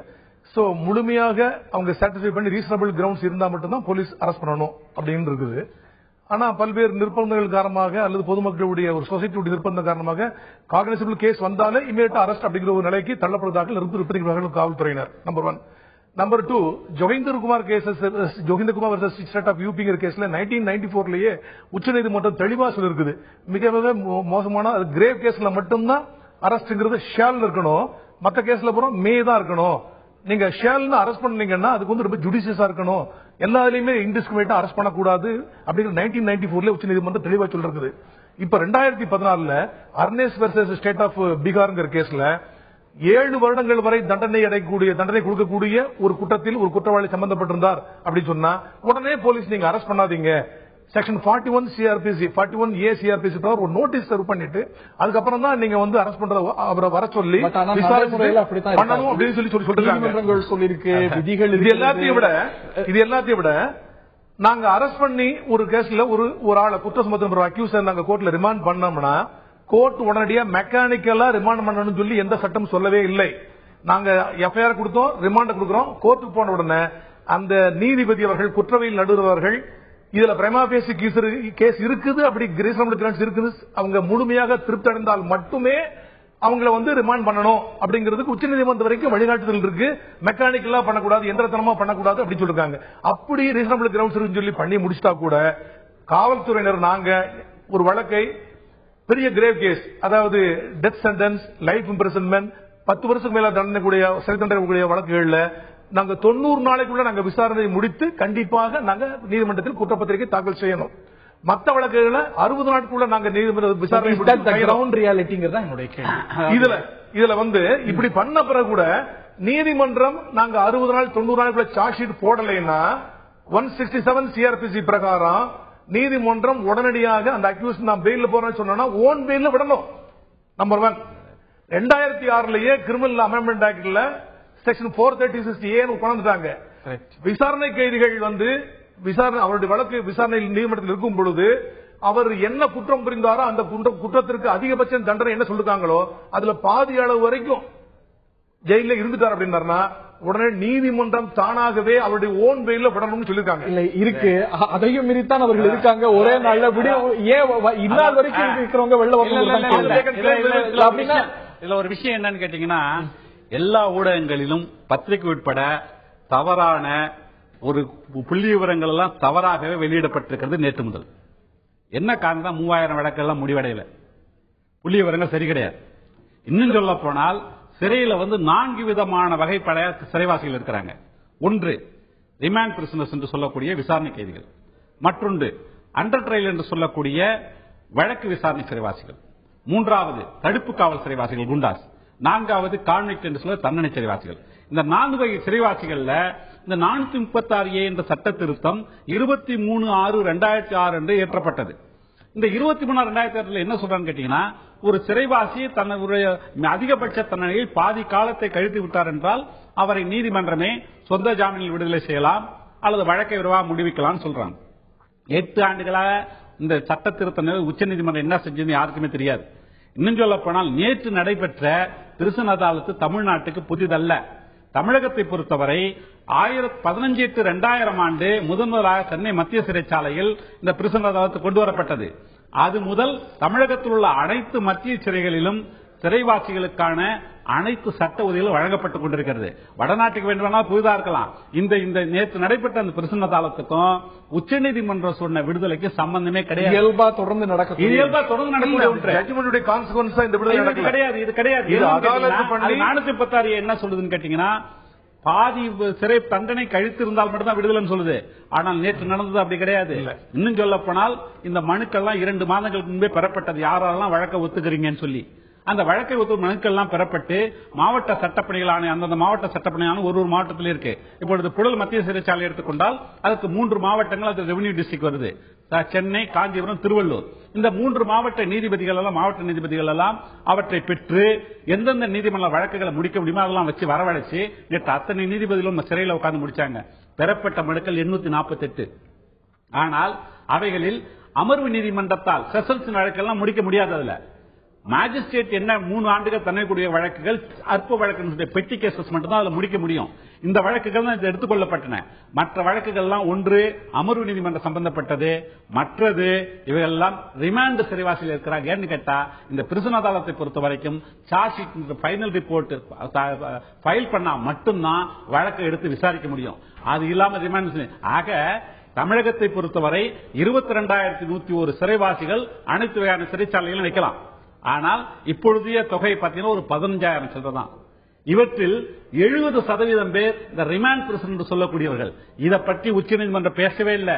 அண்டர் ட்ரையலை பத்தி பேசுது. அண்டர் ட்ரையல் தமிழகத்தை எடுத்துக்கலாம் வெறும் 1700 பேர் தான். இந்த 1700 பேரும் யாருன்னு கேட்டீங்கன்னா, யாருமே இல்லாதவன், வறுமை வாய்ந்தவன், வெளியே போக முடியாதவன். இவன் தான் இங்க பாடுபட்டு இருக்கிறான். ஆனால் இந்த ரிமாண்ட்ல இருக்கக்கூடிய வருடக்கணக்காக அதுல சார்ஜ் ஷீட் போடாம வச்சிருக்கிறவங்க சார் கூட சொன்னாங்க, தெரிந்தோ தெரியாமலோ பொதுமக்கள் அழுத்தத்தால நாங்கெல்லாம் அரெஸ்ட் பண்றோம், கைது பண்றோம், வழக்கு போடுறோம்னு சொன்னாங்க. அதுதான் இப்ப நடந்துட்டு இருக்குது. அவங்க தான் இப்ப வெளியே வர தவிச்சிட்டு இருக்கிறான். இங்க பணம் இருக்கிறவன், வசதி வாய்ப்பு உள்ளவன், அவ வக்கீல் பெரிய பெரிய பணத்தை கொடுத்து, அதிக பணத்தை கொடுத்து, பெரிய வழக்கறிஞர்களை வைத்து வெளியே வந்துடுறாங்க. யார் வர முடியாம இருக்கிறான் ஆண்டு கணக்கா? அது வறுமை வாய்ப்பட்டவன். நேற்று ஒரு பையனை பார்த்தேன், கிட்டத்தட்ட 1.5 ஆண்டுகளாக இருக்கிறான். 1.5 ஆண்டுகளாக அவனுக்கு 39 வழக்குகள் போடப்பட்டிருந்தது. 23 வயது இளைஞன். நீ என்னன்னு கேட்ட பொழுது நான் 8 வழக்குகள்ல நான் சம்பந்தப்பட்டிருக்கிறேன். உண்மையை சொல்றான். 8 வழக்குல சம்பந்தப்பட்டிருக்கேன். நான் படிச்சுட்டு எனக்கு வேலை கிடைக்கல, அதனால நான் அப்ப கண்டிச்சேன். படிச்சுட்டு வேலையும் தவறு செய்யறது ஏற்றுக்கொள்ள முடியாதது. அப்ப அவன் சொன்னான், என்னை வீட்டுல யாரும் பார்க்கல, 1.5 வருஷம் ஆச்சு, என்னை கைவிட்டுட்டாங்க, எனக்கு மன அழுத்தமா இருக்கு, நான் எல்லா வழக்குகளையும் செய்யாத வழக்குகளை ஒத்துக்கிட்டு இருக்கிறேன். இப்படிப்பட்ட வழக்குகளும் இந்த எண்ணிக்கைக்குள்ள எக்ஸெப்ஷன்ஸ் அப்படின்னு பார்க்கணும். இந்த நிலையில தமிழகத்தில் நடந்திருக்கக்கூடிய இந்த விடுதலையானது உச்சநீதிமன்ற உத்தரவோட கான்சிக்வன்ஸ் அல்ல, மற்ற மாநிலங்கள் எப்படி வேணாலும் இருக்கலாம், இங்க இயல்பாகவே நடக்கக்கூடிய ஒரு விஷயமாகவும் இருக்கிறது அப்படின்னு சொல்லியிருக்கிறார். இதை தாண்டி எழக்கூடிய கேள்வி, நீதிமன்றம் இந்த ஒரு கேள்வியை எழுப்புகிறது, ஏன் இவ்வளவு நாள் வச்சிட்டு இருக்கீங்க அப்படின்னு. இந்த ஒரு டிலேக்கு இதற்கு ஒரு காரணியாக நீதித்துறையும் இருக்கிறதா?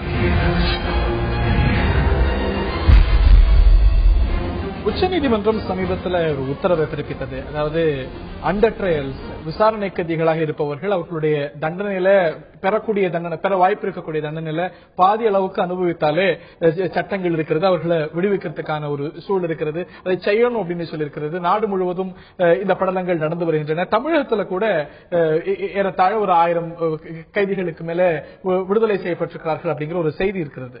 இந்த நிலையில சிறை சீர்திருத்தம் சார்ந்த பல கேள்விகளை இவையெல்லாம் எழுப்பியிருக்கிறது. இதைத்தான் இந்த நிகழ்ச்சியில பார்த்து வருகின்றோம். உச்சநீதிமன்றம் இந்த ஒரு கேஸ்ல ஒரு விஷயத்தை சொல்கிறது, அதுதான் வாய்ப்புகள் இருக்கிறது, அதன் அடிப்படையில் விசாரணை கைதிகளை அண்டர் ட்ரையல் பிரிசனர்ஸை வெளியிடலாமே அப்படிங்கிற ஒரு கேள்வி எழுப்பி உத்தரவு பிறப்பிக்கிறது. ஆனால் என்ன கேள்வி எழுகிறது அப்படின்னா, இதுல கணிசமானவர்கள் உள்ள இருக்கிறதுக்கு, வெளியில வராம இருக்கிறதுக்கு காரணமாக நீதித்துறையும் இருக்கிறது அப்படின்னா மறுப்பீங்களா?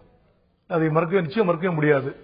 நான் முதல்ல ஏற்கனவே சொன்ன மாதிரி ஒரு காவல்துறை அதிகாரி புலனாய்வு விசாரணை முடிச்சுட்டு அவருக்கு சாட்டிஸ்ஃபை ஆகி prima facie case reasonable grounds சொல்லி கோர்ட்ல குற்றப்பத்திரிகை தாக்கல் செய்யும் போது கண்டிப்பாக நீதிபதி அதை வழக்குக்கு விசாரணைக்கு உகந்ததாக எடுத்துக்கொள்ளலாமா, அதுக்குள்ள கிரவுண்ட்ஸ் இருக்கான்னு சொல்லி தான் எடுத்துக்கணும்.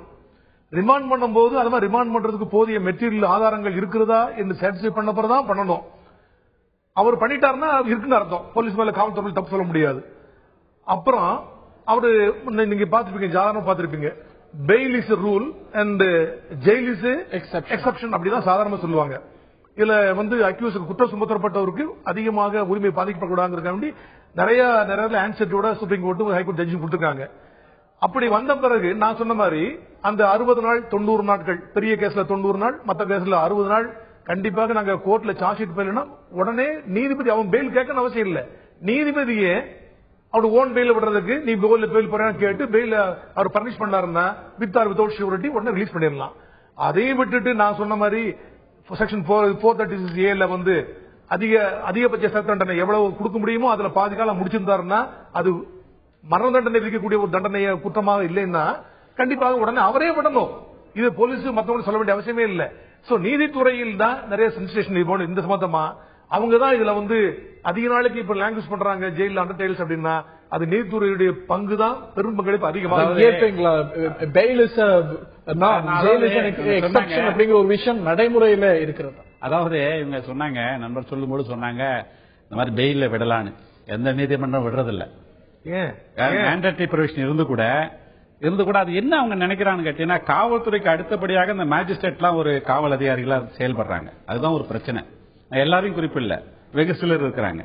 இந்த சூழ்நிலையில இந்த சிறையில இந்த ரிமாண்ட் பிரிசனர்ஸ் தமிழகத்தை பொறுத்தவரை அண்டர் ட்ரையல் அதிகபட்சமாக மொத்த பாப்புலேஷன் 1700 பேருக்கு மேல இருக்க மாட்டாங்க. அது நேற்று விடுதலை செய்யப்பட்ட பிறகு பாத்தீங்கன்னா இது ஒரு 500-600 குறைஞ்சிருக்கும். மீதி எல்லாம் கேஸ் ஒத்துக்க மாட்டோம், நடத்துறவன் இருக்கிறவன் இல்லது சிறையே வசதியா இருக்கிறவன் உள்ள இருக்கிறவன், இந்த 2 கேட்டகரி தான் இருக்க முடியும். ஏன்னா வெளியில அவன் யாரும் இருக்க மாட்டாங்க, இவன் தான் அதிக நாள் உள்ள இருப்பான். இதுக்கு எடுத்துக்காட்டாக சொல்ல வேண்டும் என்றால் 2005ஆம் ஆண்டு ஒரு HIV பாதிக்கப்பட்ட ஒரு சிறைவாசி உள்ள இருக்கிறார். நானும் நீதித்துறை உள்ள வாலாயமான ஒரு விசிட் போகும் பொழுது அங்க அவரை பார்க்கும்போது நான் விசாரிக்கிறேன். எத்தனை 7 வருஷமா இருக்கிறேன். என்ன வழக்குன்னு பார்த்தா 397 அப்படின்னு சொல்லலாம். ஏன்பா நீ வெளியில போனா? எனக்கு வெளியில யாரும் கிடையாது, என்னை யாரும் பார்க்கல, இங்க மருந்து சாப்பாடு இருக்கு, நான் இருந்துட்டேன் அப்படின்னா. அதன் பிறகு அதுக்கு அதிகபட்ச தண்ணி 7 ஆண்டுகள் தான். உடனே நாங்க அந்த வழக்கை நடத்தி விடுதலை பண்ணி அனுப்பிச்சு விட்டோம். எதுக்கு இது சொல்ல வரேன்னு கேட்டீங்கன்னா, இப்படி ஒரு கேட்டகரி நிறைய இருக்கிறாங்க. ஆனால் இதில் செய்ய வேண்டியது என்ன அப்படின்னு கேட்டீங்கன்னா, உயர்நீதிமன்றம் மாவட்ட சட்டப்பணிகள் ஆணையம் ஒன்று இருக்கு ஒவ்வொரு மாவட்டத்திலையும். அந்த நீதிபதி தான் அந்த மாவட்டம் தான் அது தலைவர். அவங்களுடைய ஆளுகைக்குள்ள அந்த சிறைக்கு சென்று அல்லது அவர் கீழ் உள்ள சார்பு நீதிபதிகள் மாஜிஸ்ட்ரேட்டுகள்லாம் அனுப்பி சிறைத்துறை உதவியுடன் தமிழகத்தை பொறுத்தவரை சிறைத்துறை மிகச் சிறப்பாக இந்த விஷயத்தில் செயல்பட்டுக் கொண்டிருக்கிறது. அதில் மாற்று கருத்தே கிடையாது. ஏன்னு கேட்டீங்கன்னா, சிறைவாசிகளுக்கு சட்ட உதவிகள் மிக தெளிவாக வழங்கப்பட்டுக் கொண்டிருக்கிறது. இந்த சூழலில் நீதித்துறை என்ன செய்ய வேண்டும் என்றால், பீரியாடிக்கலா இப்ப வார வாரம் வெள்ளிக்கிழமை அங்க நடக்குது. ஆனால் அது முறையாக இன்னும் செம்மையா நடைபெற வேண்டும். இவங்க அதுல கணக்கு எடுத்து இந்த ரிமாண்ட் பிரிசனர்ஸ் ஒரு கணக்கு சொன்னோம் பாத்தீங்களா, 70%. இவர்களுக்கு ஏன் இறுதி அறிக்கை தாக்கல் செய்யப்படவில்லை, ஏன் இவர்கள் வழக்குகள் விரைவாக நடத்தப்படவில்லை என்ற உத்தரவுகள் பிறப்பித்து அதற்கு காவல்துறையை முடுக்கிவிட்டு அந்த வழக்கினை விரைவாக நடத்தி நீதி தர வேண்டும். ஒன்னு விடுதலை, இல்லைன்னா தண்டனை. இந்த 2 தான். இந்த 2ல் ஒன்றை பெற்றுத் தருவதுதான் நீதிமன்றத்தினுடைய கடமை. இவை முறையாக செய்ய தவறியதோ நீதிமன்றம் என்று ஒரு அச்சம் இருக்கின்றது. இதுல சுப்ரீம் கோர்ட்ல இப்ப கொடுத்த ஜட்ஜ்மெண்ட்ல வெறும் அண்டர் ட்ரையல் பிரிசன்ங்கிற மாதிரி சொல்லல, ஜெனரலைஸ் பண்ணி கன்விக்ஷன் ஆகி போறவங்க சொல்லிருக்காங்க. சேர்த்து, அதாவது விசாரணைக்கு போலீஸ் ரிமாண்ட் பண்ணிட்டுனா கன்விக்ஷன் வரைக்கும் உள்ள கான்விக்ட் அப்படிங்கறது அதர் தேன் தி கான்விக்ட்ஸ் அப்படிங்கிற மாதிரி அர்த்தத்துல கேஸ் நடத்த முடியாது. ஏன்னா சார்ஜ் ஷீட் தெரியும், ஃபைனல் ரிப்போர்ட் படாம அவங்க காக்னிசன்ஸ் எடுக்க முடியாது. ரிமாண்ட் பண்ணி 90 நாளைக்கு மேல சார்ஜ் ஷீட் போடாத கேஸ் எல்லாம் இருக்குது. கொடுக்க முடியாம இருக்காங்க. சில எவிடன்ஸ் எல்லாம் கிடைக்க வேண்டியிருக்கும், சில ரிப்போர்ட் எல்லாம் வாங்க வேண்டியிருக்கும். இதுல காவல்துறை என்ன பண்ணுன்னு கேட்டீங்கன்னா, நான் தெளிவா சொல்றேன், வெளிப்படையா சொல்றேன், யாரெல்லாம் வசதி வாய்ந்தவர்களோ அவங்க சீக்கிரம் போட்டு அந்த வழக்கு ஒன்னு விடுதலையா அல்ல தண்டனையான போயிடும். தனிப்பட்ட குற்றச்சாட்டு வரும்ல. ஆனால் இல்லாத ஏழைகளுக்கு அந்த சார்ஜ் ஷீட் ஃபைனல் ரிப்போர்ட் போடப்படுறதில்ல. என்னால ஆதாரத்தை சொல்ல முடியும். இது பொதுவான இதற்கனால நான் அப்படி குறிப்பிட்டு சொல்ல விரும்பல. இல்ல இது எவ்ரி லெவல், டிஎஸ்பி லெவல்ல, டிசி லெவல்ல, டெப்டி ஜாயின்ட் கமிஷன் லெவல்ல, அப்புறம் டிஐஜி லெவல் எல்லாமே பீரியாடிக்கலா விசிட் பண்ணி, ஏன் இந்த கேஸ் ஒரு கிரேவ் கேஸ், ஒரு மர்டர் கேஸ், ஒரு ரேப் கேஸ், ஒரு attempt to commit murder case, இந்த கிரேவ் கேஸ்ல நீங்க 90 நாட்கள் சார்ஜ் ஷீட்டே போடணும், எத்தனை அக்யூஸ் அரெஸ்ட் பண்ண, என்னென்ன ரிப்போர்ட் எல்லாம் வாங்கியிருக்கு, ஏன் இன்னும் போடல அப்படின்னு ரிவ்யூ பண்ணி சொல்லிட்டே இருக்கோம். ஒரு நாமா நடந்துட்டு இருக்கா இன்னைக்கு நடைமுறையில ஆன் கிரவுண்ட், அதுதான் சூழல். முடியாது. நாங்க காவல்துறை இந்த மாதிரி ரிமாண்ட் பிரிசனர்ஸ் தேவையில்லாம கோர்ட்ல நீண்ட காலத்துக்கு தேங்கி இருக்கிறதுக்கு போலீஸை குறை சொல்லவே முடியாது. போலீஸ் கடமையை செய்து சார்ஜ் ஷீட் போட்டுறோம். எவிடன்ஸ் இருந்தா தான் நீங்க சார்ஜ் எடுக்கிறீங்க. நீங்க குயிக்கா விசாரணை அனுப்பணும். நீங்க அவங்களுக்கு கில்ட்டி ஆர் அதர்வைஸ் அப்படிங்கிற டிசைட் பண்ணுவது நீதிமன்றம் தான். நீதிமன்றம் தான் முடிவு செய்யணும். சிறை சீர்திருத்தம் சார்ந்த பல கேள்விகள் இது எழுப்பியிருக்கிறது. இன்னைக்கு உடனடியாக ரொம்ப நாள் பெண்டிங்ல இருக்கக்கூடிய நீண்ட நாள் கோரிக்கையை நிறைவேற்ற வேண்டிய சிறை சீர்திருத்தம் அப்படின்னா நீங்க எதை பட்டியலிடுங்க? சிறை சீர்திருத்தம் என்று சொல்லும்போது தமிழகத்தில் ஓரளவுக்கு சிறைகள் முறையாக நிர்வாகத்தில் நடைபெற்றுக் கொண்டிருக்கிறது. அதில் மாற்று கருத்து எது கிடையாது. ஆனால் அந்த சட்டப்படி நடக்கலன்னு சொல்லலாம். காரணம் கேட்டீங்கன்னா, சிறை நிர்வாகம் தனியாக சிறைத்துறை என்ற அலுவலரால் நிர்வகிக்கப்படக்கூடிய ஒன்று. ஆனால் அதுல மெதுமெதுவாக காவல்துறை அங்க பூத்தப்படுகிறது. அதனுடைய தலைவர் காவல்துறை, அதே போல டிஐஜிக்களா காவல்துறை ஐபிஎஸ் அதிகாரிகள் இப்படி போட்டு வராங்க. காவல்துறை மெல்ல மெல்ல நீதித்துறை என்ற நம்பிக்கை போயிடுது. இது ஒண்ணு, அந்த மாற்றப்பட வேண்டும். இரண்டாவதாக இந்த செப்பனிடப்பட வேண்டும். எல்லாருக்கும் ஒரு சட்ட அறிவு கொடுக்கப்பட வேண்டும். எல்லா சிறையாளர்களும் சட்ட அறிவு கொடுக்க வேண்டும். அது எப்படி கையாளுவதற்கு என்று அந்த வெல்பேர் ஆஃபீஸர் இருக்கிறாங்க. அந்த வெல்பேர் ஆஃபீஸருடைய வேலையை நல அலுவலர் ஒரு சிறையில் இருக்கிறாங்க. பல சிறைகள் இல்ல, டெப்டி ஜெயிலர் இந்த வேலையை பார்த்துட்டு இருக்காங்க. அதனால பணிப்பளு அதிகமாகுது. இவர்கள் எல்லாம் மாற்றி ஏற்கனவே உள்ள தமிழகத்தை ஏற்கனவே சொன்னது போல அனைத்து சிறைகளிலும் சட்ட அலுவலகம் இருக்கு, நீதிமன்றம் இருக்கு. அவைகளை முறையாகவே நீதிமன்றமும் இணைந்து செயல்பட்டால் இந்த ரிமாண்ட் ஐயா சொன்னாங்க. இந்த மாதிரி 436 அண்டர் ட்ரையல் சொல்ல 100 தெளிவா சொல்லி இருக்காங்க. ரிமாண்ட் பிரிசனர் கேஸை முடிக்க முடியாது. காரணம் கேட்டீங்கன்னா, ஃபைனல் ரிப்போர்ட் போடாம அதை காகிதம் எடுக்க முடியாது சொல்ல முடிக்க முடியாது. இது ஏன் நிக்குதுன்னா காவல்துறை ஒரு காரணம். நான் சொன்னது போல ஏன் 70% தமிழகத்தில் ரிமாண்ட் பிரிசனரா இருக்கிறாங்க. அதுக்கு அவங்க கவனம் செலுத்தி காவல்துறையும் மனிதாபிமானத்தோடு ஈடுபட்டு, நான் என்ன சொல்றேன், தவறு செய்வதற்கு தண்டனை வாங்கி கொடுங்க, அது தவறு கிடையாது. ஆனால் பொய் வழக்குகள் நான் ஏற்கனவே ஒரு உதாரணம் சொன்ன மாதிரி 39 வழக்குகள் ஒரு இளைஞன் மீது போடப்படுகிறது. அவர் சொன்னாருங்க நானே ஜெனரலைஸ் பண்ணி நீங்க காவல்துறை போட பொதுமைப்படுத்த முடியாது. அதே போல இந்த குற்றச்சாட்டுகளை லேசாவும் பார்த்திட முடியாது. இந்த தருணத்துல இந்த ஒரு தீர்ப்பு தொடர்ந்து அகில இந்திய அளவுல நீதிமன்றத்துடைய உத்தரவை தொடர்ந்து எடுக்கக்கூடிய நடவடிக்கைகள் சிறை சீர்திருத்தம் சார்ந்தும் பல கேள்விகளை எழுப்பியிருக்கிறது. ஆக இருவருடைய பார்வையும் இந்த பேனலிஸ்ட் இருவருடைய பார்வையும் இந்த விஷயத்துல பொறுத்த வரைக்கும் மற்ற மாநிலங்களை விட தமிழகம் ரிலேட்டிவாக ஒப்பீட்டளவுல பெட்டராகவே செயல்பட்டு வருகிறது அப்படிங்கிறது இருவருடைய பார்வையாகவும் இருக்கிறது. இந்த நிகழ்ச்சியில் பங்கு பெற்ற திரு கண்ணதாசன், திரு சித்தன் மற்றும் பார்த்த நேர்களுக்கு நன்றி கூறி விடைபெறுகின்றோம்.